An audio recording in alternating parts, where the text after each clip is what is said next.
Hello, it's Robert Miner with Dynamic Traders Group with this week's DT Trade Strategies for the week beginning this Monday, April 6, 2020. I'm going to do a couple things a little bit different this week as I've got a little bit longer video. It's an actual trade tutorial that I did for subscribers on a particular trade last week, which is still an open trade, as well as what I think is going to be the best trade opportunity this coming week. So it'll be worth your time to take a look at the whole video that we have here. And keep in mind that even if you don't trade, and the video is going to be about the ES or the S&P, even if you don't trade the stock indexes or the time frame that I'm talking about in this video, is that whatever I teach you, you can apply to any market and any time frame. It's just bars on a chart. And whether it's 15-minute bars or weekly bars, they all have basically the same patterns, the same signature reversals, that sort of thing. So two things before we get started. Number one, when I teach about trading strategies, I do trade. Unlike most people that have reports and analysis reports or claim to be great traders, I actually trade successfully. Here's just the last couple, 3 years. These are the Robbins World Cup Championships. I've done pretty well, and so far, this is this year, right here, and actually this began last June, so it's about 9 months into this, 158% gain so far in about the past 9 months. Not too shabby, is it? That's through this Thursday the 2nd. Here was last year in a Forex contest they had. Certainly wasn't up on top, but solid double-digit gains for the year. In the Forex trading, and then we go back a couple years, 2018, first place in the futures or the futures index interest rate competition with 86.5% return. And that was for a 6-month, actually about a 5-month contest. So not too shabby. So when I teach trading strategies, I'm teaching real world strategies that I've been using and developed over more than 30 years now.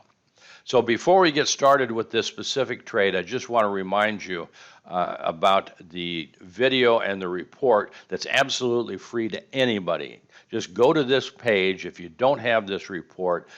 Really, really important that you get this because we got some really, I think, very big difficulties coming up in the stock market and the economy in the months to come and really over the next year or two, and that should be no surprise to you. But this lays out specifically, probably at least, how it's going to unfold and how you can take advantage of it. Absolutely free. Don't need to give me your email address or any information whatsoever. You just go to this page, and I've got this link in the comments and description section on YouTube, at least, down below. Go to it, download the report, read it, watch the video. I think it'll be the most important information that you get from anybody this year. And again, no strings attached whatsoever. Just go check it out. Okay, I'm going to start this video about a specific trade that I did last week. I'm still in this trade, and most importantly, about what I think is going to be the best trade opportunity this coming week that I want you to be aware of, including the specific setup to look for and how to take advantage of the position of the market coming into this coming week. Okay, let's get started. Preface this with I'm usually not looking to do short-term trades, like certainly not day trading. I'm usually looking for a trade that's going to last at least several days, sometimes even several weeks. But boy, in this time of volatility, we've really been hitting the mark on some of these time and price relationships and pattern relationships. I am looking at short-term trades that might just last 1 or 2 or 3 days, and I think there might be a setup here coming up for tomorrow. So this is the daily ES data, and we've got a couple hours of what we call after hours trading here in this little bar in here. But as of the end of the active trading today at 4:15, 4:30, the daily momentums were bearish. They weren't oversold. That usually implies we got another day or 2 or 3 sideways down. And as you know, I'm looking at this as a corrective decline because the weekly momentums are bullish. So again, short term on the downside, but we should have more on the downside to go based on the bearish daily momentums. Let me just go right to the 60-minute. Here's what I'm looking at a 60-minute. Boy, this was just, look at this decline coming off of I had this is probably a wave A high, one or A high, whatever, but a nice 5 wave decline into the low this morning. And then here we are as of right now, which is, about 8 o'clock. This is the 9 o'clock bar. 5 wave decline should not be a completed correction. That's just basic Elliott wave. Plus, the daily momentums are bearish. So the technical position is indicating that we're probably going to roll over to the downside and make a new low somewhere below the 50%, and I would suspect below or around a meeting around the 61.8%. I'll go back to the daily real quickly.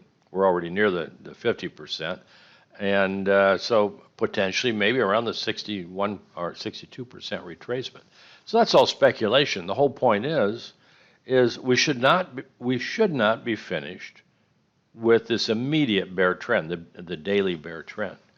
And we've got 5 waves down. Maybe this is an A and a B, and we're going to make a C. Regardless of how this pattern works out, if this is a correction, a decline below the swing low at 24.56 would indicate the correction is over, whatever form the correction takes, and that then the trend would continue to a new low. So that would be our trigger to be short if we could do it with acceptable capital exposure. Depends on what the pattern is between now and then.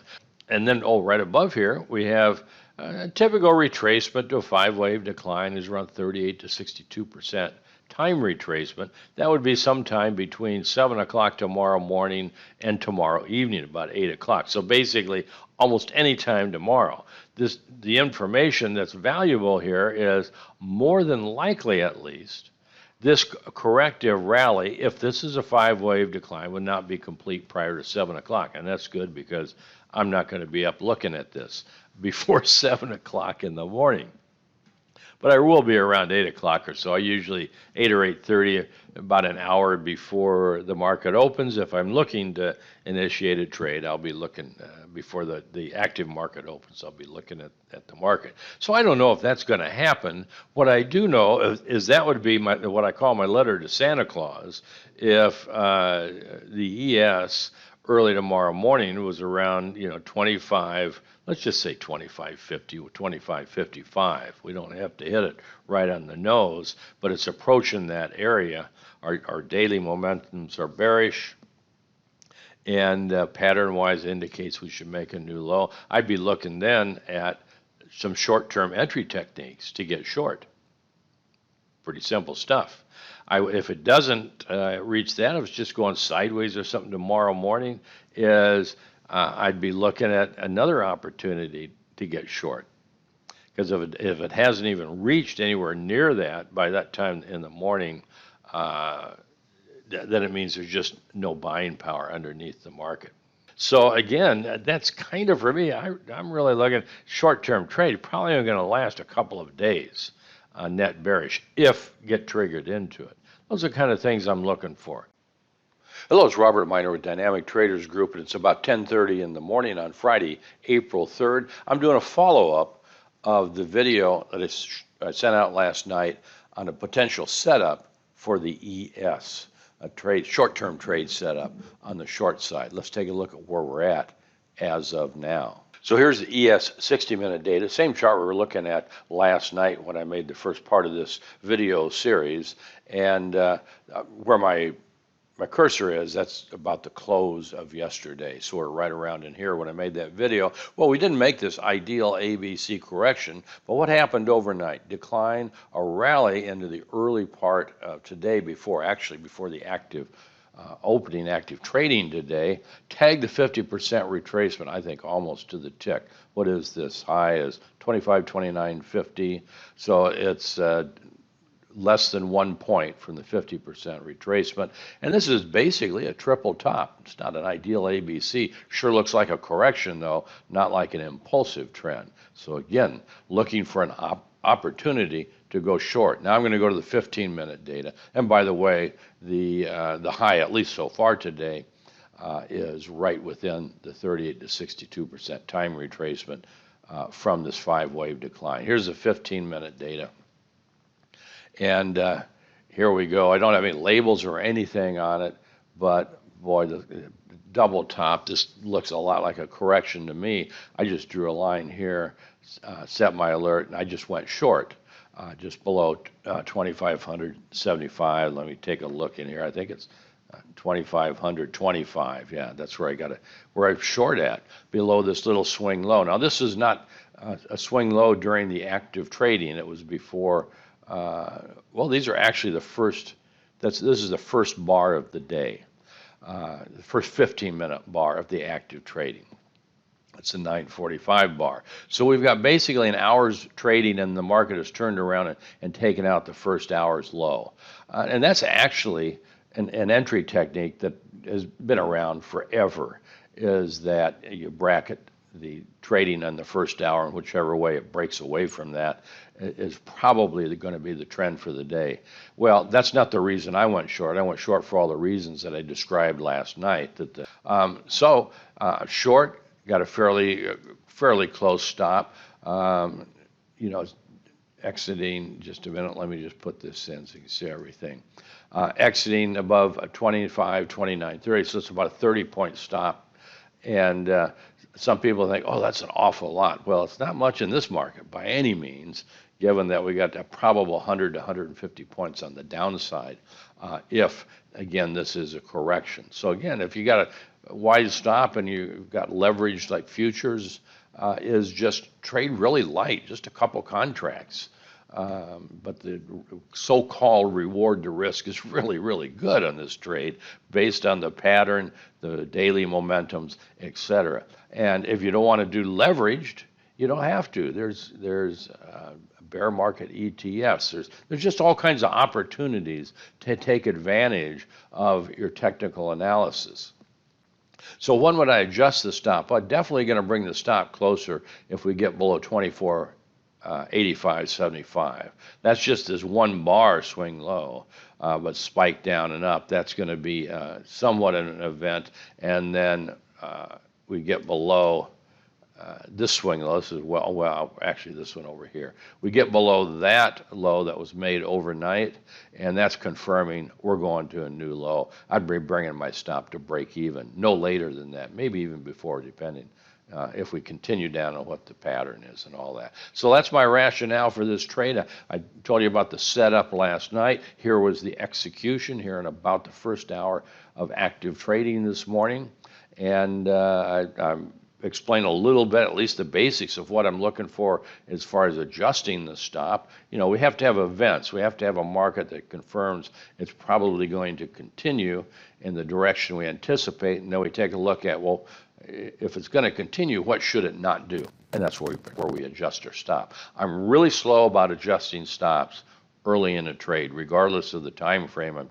And then it's only the latter stages when we've hit or reached a probable target that then I start bringing it pretty close to the market. Okay, that's it for now. I'll follow up with this after the close today. Well, this is an update after the market's closed. It's about 5:30 Friday afternoon to that short position we talked about earlier today. Yesterday, I did a short tutorial about the setup on why I was looking for a short. This morning, did a little update tutorial about 10:30, I think it was, about initiating the short position below this little swing low that was made prior to the open, and got pretty lucky, frankly. Just went straight down from there, and the confirmation that the higher time frame trend, the weekly trend, is probably bearish and got another day or two or three to go. It was the trade below the swing low. Let me go back to the 60-minute data. This is 60-minute data, shows a 5-wave decline, this sort of flat ABC, and then the trade around the middle of the day today below this swing low. Well, that indicates that more than likely this is a correction that's complete, and eventually the indexes are going to continue to a new low below Thursday's low. So back to the 15-minute data. The other thing it allowed us to do is move the stop. I've moved the stop to break even. It's probably actually, it would be about a 1 point gain, but down to 24.99 and a quarter. I think is where I put it. So we'll just call it break even. And still, it's quite a ways away from where the extreme was. But again, there's nothing that's indicating this is not a bear trend, a daily bear trend at least. So I just put a couple things on the chart here. Is potential ABC, and as of the end of the day today, it was in the ideal spot if this is an A and a B. It's 100% alternate price projection of A and a 50% retracement. What's more interesting to me and more relevant is that should the ES on Monday trade below 24.55, that'll indicate that this corrective rally is complete and then a continuation to a new low. I wouldn't be surprised if we got around 23.50, and I think I did this on where I got on one of those charts, is the 100% alternate price projection. If this is an A, if this is a B, it's around 23.27, just below the 62% retracement of 23.50. So that would be the ideal target on the downside over the next couple of days, if not stopped out. So certainly we have to look at the pattern as it declines, but we get anywhere near 23.50, I'm going to be bringing that stop really close to the market. If we get anywhere near there, because that should be the extreme on the downside if we're making a corrective decline and if the weekly trend is bullish as I anticipate. So that's it for now. Early next week, I'll follow up on this, but the whole point of this is that you learn how to think, and you can apply whatever we talk about here to any market in any time frame, not just for this particular trade, but if you know how to think and look at some simple parameters of pattern, price, and time, and higher time frame, lower time frame positions, you can look at any market in any time frame and develop a trade plan, or at least identify if the market's in a position to consider a trade and then develop a specific trade plan. Okay, over and out with this tutorial for today.